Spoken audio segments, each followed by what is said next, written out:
Conversation here on Lagos Television. Our second conversation this morning will center around young people and their participation in grassroots development. Of course, it is no longer news that the population of Nigeria is largely predicted on the number of young people that the country has, but this also has inhibited their participation not only in politics but in grassroots development. What are some of the things holding young people back in their participation in grassroots politics and development? Hopefully at the end of this conversation this morning we'd have had answers to this question. Joining us today is the Supervisor for Agric and Social Services at Eti-Osa East Local Council Development Area, Honorable Ibrahim Balogun Oluwajuedalo. Thank you for being on the program today. Thank you so much, Ma. Right, let's start this way. When we talk about young people, participation in grassroots development, participation in politics generally, what are some of the things that you can, off the cuff, just lay your hands on as why young people, why we do not have too many young people actively participating in grassroots development and politics, even though they wish they could be part of the process? Okay, thank you so much, Ma. Firstly, let me start this way. You know, in the youth are not only the leaders of tomorrow. They are active stakeholders in today's development, especially at the grassroots level. And you know, in many ways, youth can be involved at the grassroots level because you know, at the grassroots level, we have several activities. Okay. And you know, the Lagos State government have established the community policing, that is the neighborhood watch. You know, through that they can be engaged. And in politics, politically, you know, we have many youth at the hands of affairs. And Lagos State, the political party gives priority to youth, you know, in terms of form, the nomination form, collection, prize, and all of that, okay, just to ensure that youth are politically involved and they are major stakeholders in policy making in the country, right, and especially at the grassroots level. Okay, but then you still have not answered. What are some reasons why you think you know, young people are not actually involved as they should be? The reasons why you think they are holding back, even though we keep saying, and you've also said it yourself, that the youths, we say they're the leaders of tomorrow. So why are we not having too many of your people, your generation, wanting to participate in grassroots development and politics? Thank you so much. Firstly, let me just highlight the problems, then I will give Go ahead, please. Explanation. You know, to me, practically, I know there are several, you know, social, moral decadence in the society, and you know, some youth don't believe in governance. Okay. They don't believe in governance. They just believe that what has the government got to offer. So, reason being that they cannot support the policy. And some of the youth, some of our youth, some of my contemporaries, right, let me say, you know, gambling is there. And when you are not gainfully employed, you are gambling. So it takes much of your time to focus on what is in vogue and what is trending and what you should to contribute, what that can motivate you to contribute your quota to the general development of the country. Okay. No, and aside that, no, we have no cybercrime. So that is very rampant, and it's ravaging the youth potentials. No, when they are involved in cybercrime, so instead of spending much time in making policies or having foresight for the future, so that as well, you know, diverts their attention from concentrating on what matters. And the other thing is, you know, there are several social vices that youth of today, you know, engage, okay, which forbids them from focusing on what matters. Right. So I would just say that. Okay. Okay. Though there are certain conditions preventing our youth from achieving their political dreams and aspirations because of the kind of politics that we play in this part of the world. But looking at 2023, you saw that youth were out in their numbers, especially on social media. And Abimbola did say something earlier, pointing to the fact that when you look at the population of this country, youth are about 70, if not 60%, so to say. So we're in the season of politics now. What are people like you who have been opportune to serve at one level or the other doing to galvanize yourself together and ensure that you get something better in 2027 as we prepare for another round of elections? Okay, thank you so much, sir. So, you know, what we have been doing at the grassroots level as youth, we have our colleagues and we have youth wings that we talk to ourselves, we motivate ourselves. Even when, as I am now, I occupy the position of the social development supervisor for youth and sport, supervisor for agriculture and social development, and youth and sport is still under my purview. So it is another motivation for my contemporaries that Ibrahim, where you occupy, where you are now, want to be there. And I have several youth that have come to me, walk up to me, even working with some of these politicians. You understand that actually they want to be placed in one capacity or the other so they can contribute their quota. So in that, by and large, so we've been able to groom ourselves that this is where we are going and this is what we are doing. And we have other youth organizations that we talk to ourselves to see what we can do together collectively to ensure that we are part and parcel of the government and the coming election. Okay, beyond, go ahead. Jibala, go ahead, please. Beyond mobilizing yourselves, in 2023, you were more active, youth now. Yes. I'm using we for youth. Okay. You were more active on social media.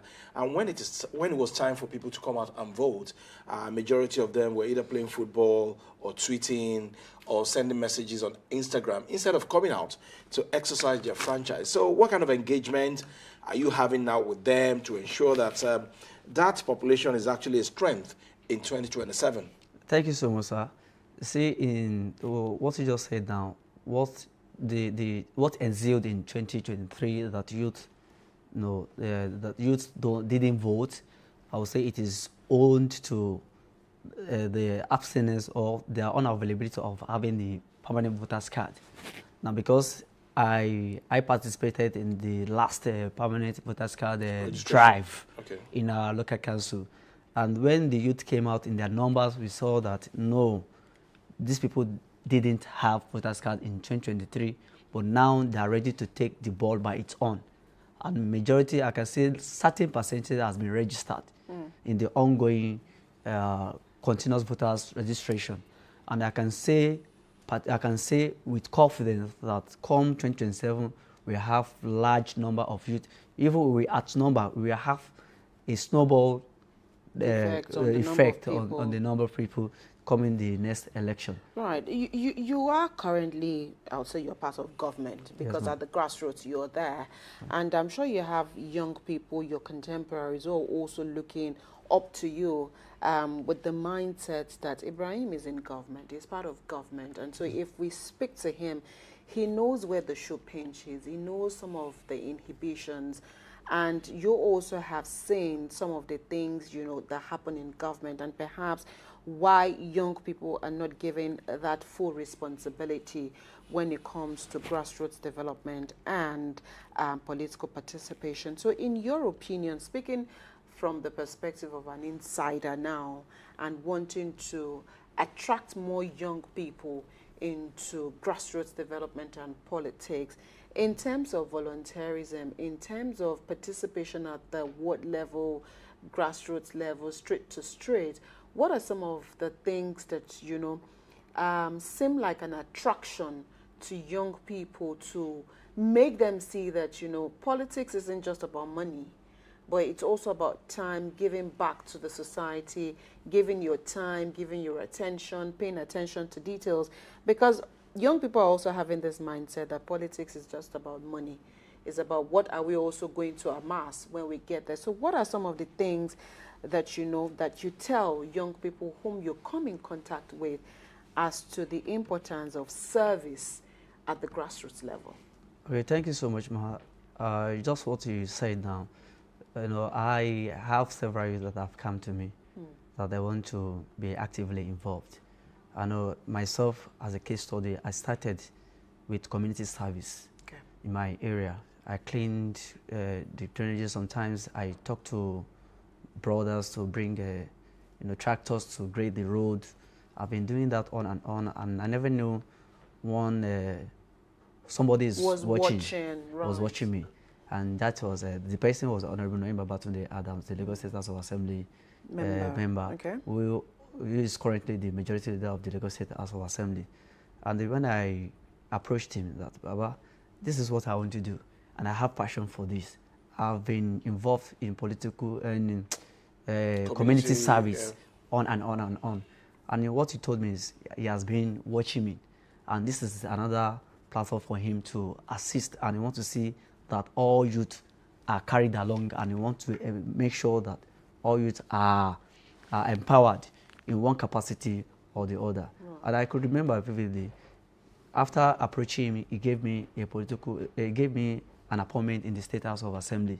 So I served as his personal assistant in the 9th Assembly until the termination of the 9th Assembly in 2023. Okay. So that way, I have several youth that come to me. I tell them that if you are loaded, you will be needed. You just have to give back to the society.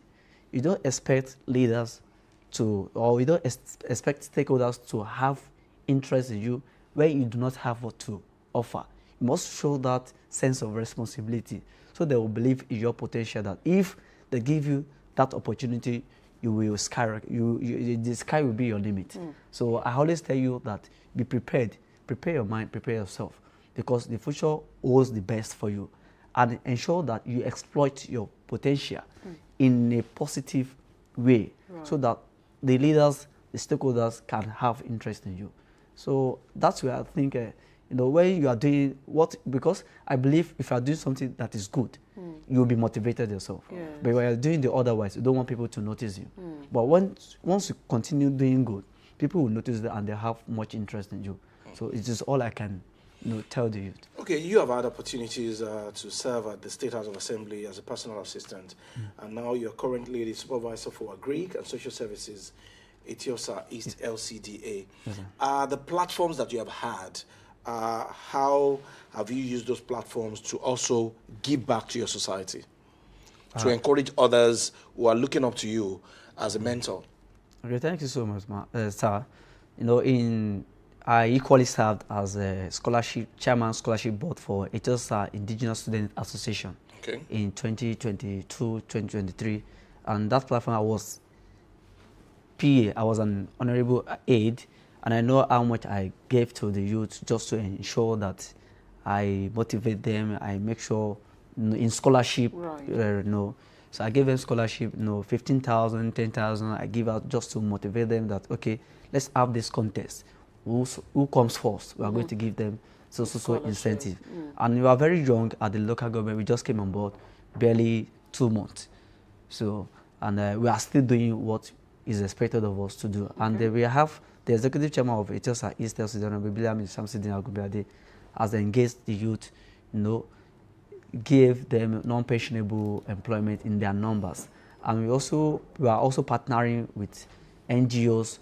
In imminent time, we are going to roll out more youth empowerment, just in my own department, just to see that we ensure that the youth are carried along and we give them the necessary tool to face the future challenges. Because I was going to ask you that, what is the local government area doing? But you've just said now that, that is part of what we're doing. But again, sometimes, with young people, there has to be constant monitoring and ensure that whatever it is that you're giving them, you also pilot them to do things properly. And so some of these young people, as much as, there are scholarships, non-pensionable empowerments going on for them, are we also mentoring them in ways that, in things that will stay with them for life? Are they being exposed to role models whom they can also look up to shape a pattern for how they intend to run their lives? Because again, with young people, there's a way you mold, but if they don't want to continue in that path, it's probably just going to be a waste of time. So how is the local government also helping in ensuring that as much as you're giving to them, you're also monitoring so they do not derail? Thank you so much, Ma. You know, like I said, we are just young. You know, we are young. A vision. But we have vision towards that. And what you said, I will just to corroborate what you just said now. You know, during the era of Senator Oluwajuedalo, when she was the senator for Lagos Central, she gave out, you know, tricycles, motor to youth. And I can tell you that some of these youth that were beneficiaries, after collecting the items, they sold it out. They did not use it for the purpose to which it is given. Right. So they sold it out. And if you continue to, I know several youth that were given different, you know, different work tools to use. After getting it, they sell it out because they don't know they know the value. They don't have the skills, the requisite skill. I mean, didn't that also worry you that sometimes politicians empower people wrongly? You give people what they do not need. So aren't we also getting to that point where it's okay to actually get into the minds of the people to know the kind of empowerments that they really need, instead of empowering them wrongly? If you give them items that aren't useful to them, like you said, they will sell them because they do not know the value. So are we also getting to that place where we would start reorientating even the politicians to give empowerments that are useful to the young people, so that we also do not continue to see things like this? Yes, we will intensify our effort on the orientation and reorientation. We continue to orientate them. We continue to, maybe we are going to institutionalize a workshop where we have all of them together. We talk to them. This is how to go about it. This is how to go about it. This is the life opportunity we are giving to you. And if it is properly used, you can maximize this. Even it could result in to generational wealth. So we'll continue to reorientate them. We'll create a workshop to talk to them. We are giving you this, it's just to empower you. But we will just see that after giving them, it is just, I would just say, it's an habit. Yeah. So it is an, you know, we'll continue to talk to them. And also, we just know that everybody has a role to play. As a parent, as a contemporary, as an ally, as a community leader, as a religious leader, we all have our role to play in this aspect. Right. So. All right.